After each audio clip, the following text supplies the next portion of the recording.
get to my request here shortly after I briefly mention something that is going on in our country. We recently elected a president that is known as a sexual predator, a convicted felon, a close friend of a worldwide pedophile ringleader, and I could go on and on of other horrible names that this filth of a person carries. Now the problem, and the reason I'm bringing this up, is now we are having kids feel free to say whatever they want and get away with it because they see the President of the United States doing this. How's that the president's fault? Boys are now telling girls, your body, my choice.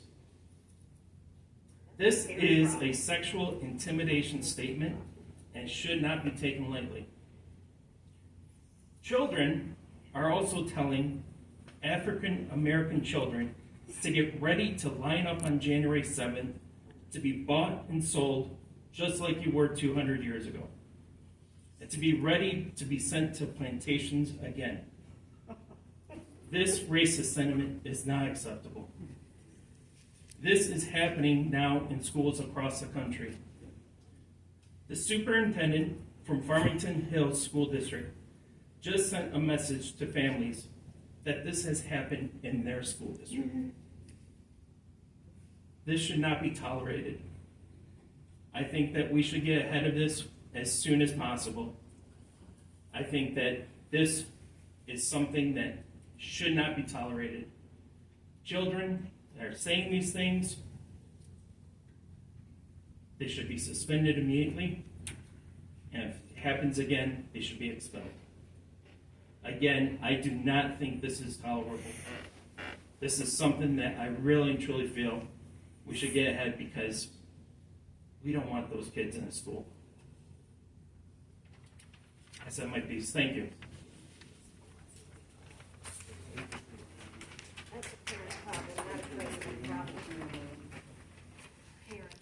That's a parent problem, sounds like.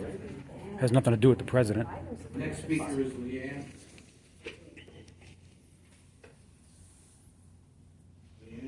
Yeah, I'm coming.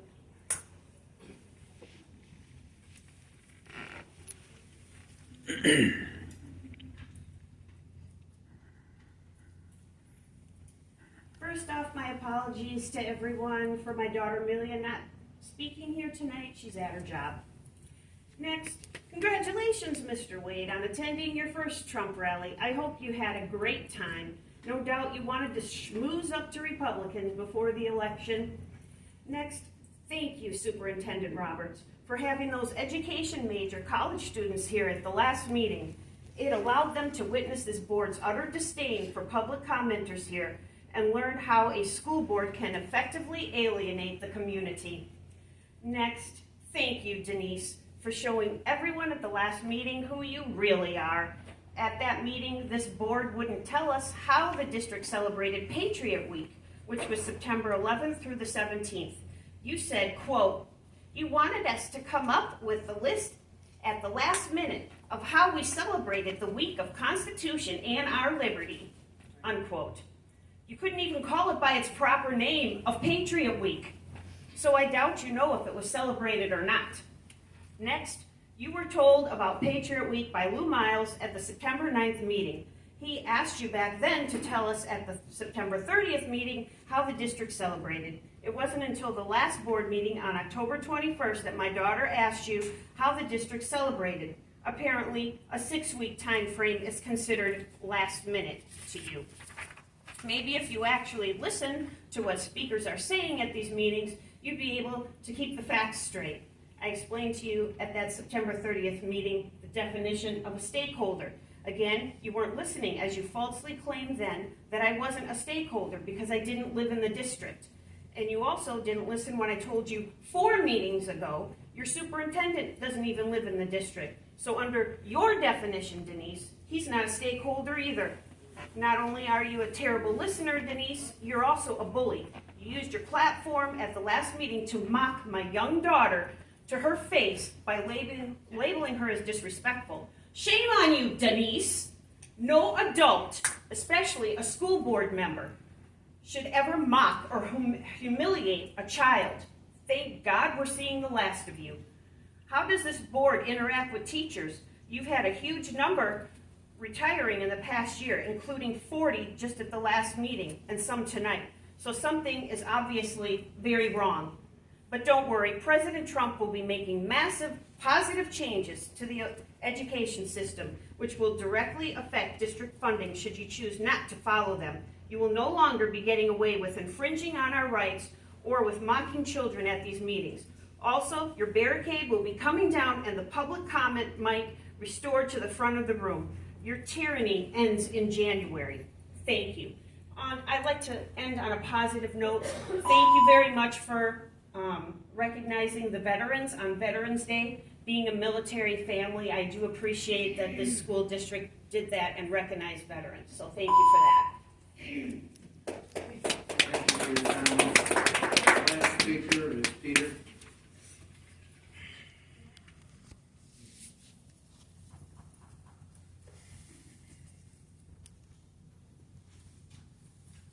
Good evening, I'm Peter, precinct delegate from Clinton Township.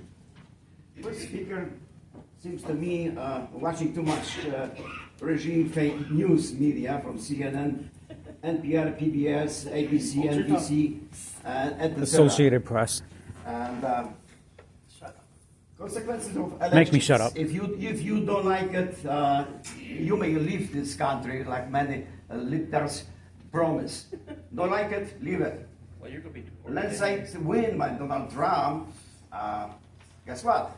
GOP will control U.S. Senate today. They start controlling U.S. House with 218 votes.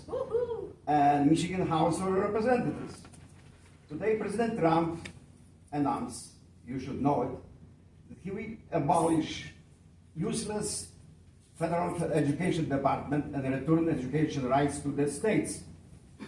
Anyway, radical changes coming to education, like it or don't like it. We won.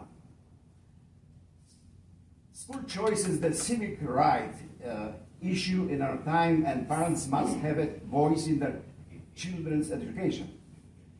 Trump said, I will protect parental rights, support teachers, and expand education for all American families. Universal school choice is that parents can send their children to the public, private, or religious schools that best suits their needs, their goals, their dreams, their values. What else? It's coming in January 20th. Cut federal funding for school pushing critical race theory, radical gender ideology, and other inappropriate contexts like sexual orientation, porn books, and keeping men out of women's sports. Freedom of speech will be restored in the media, social media, and the schools. Radical changes are coming nationally, in Michigan, and locally. Be ready. Law and order, illegal immigration will be affected too, religious liberty, and many other issues. Thank you. God bless America.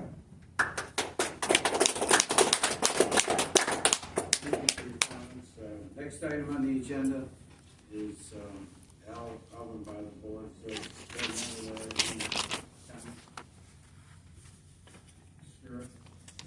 Just a few items. I do want to say thank you for all of our veterans, as well as our current service members for their service to our country. My father's a Air Force veteran, and my father-in-law is an Army veteran. I thank them for their duty as well as everyone else. I want to publicly congratulate my colleagues, Mr. King, Mr. Wade, for their elections to the Clinton Township Board of Trustees. Bittersweet for us. We're sad to see you both go. When we ran for our positions together, we became good friends and colleagues, and I wish you both the best going forward. I also want to congratulate Ms. Radico and Mr. Coons for their elections to the board. We look forward to working with both of you. And I want to commend everybody else who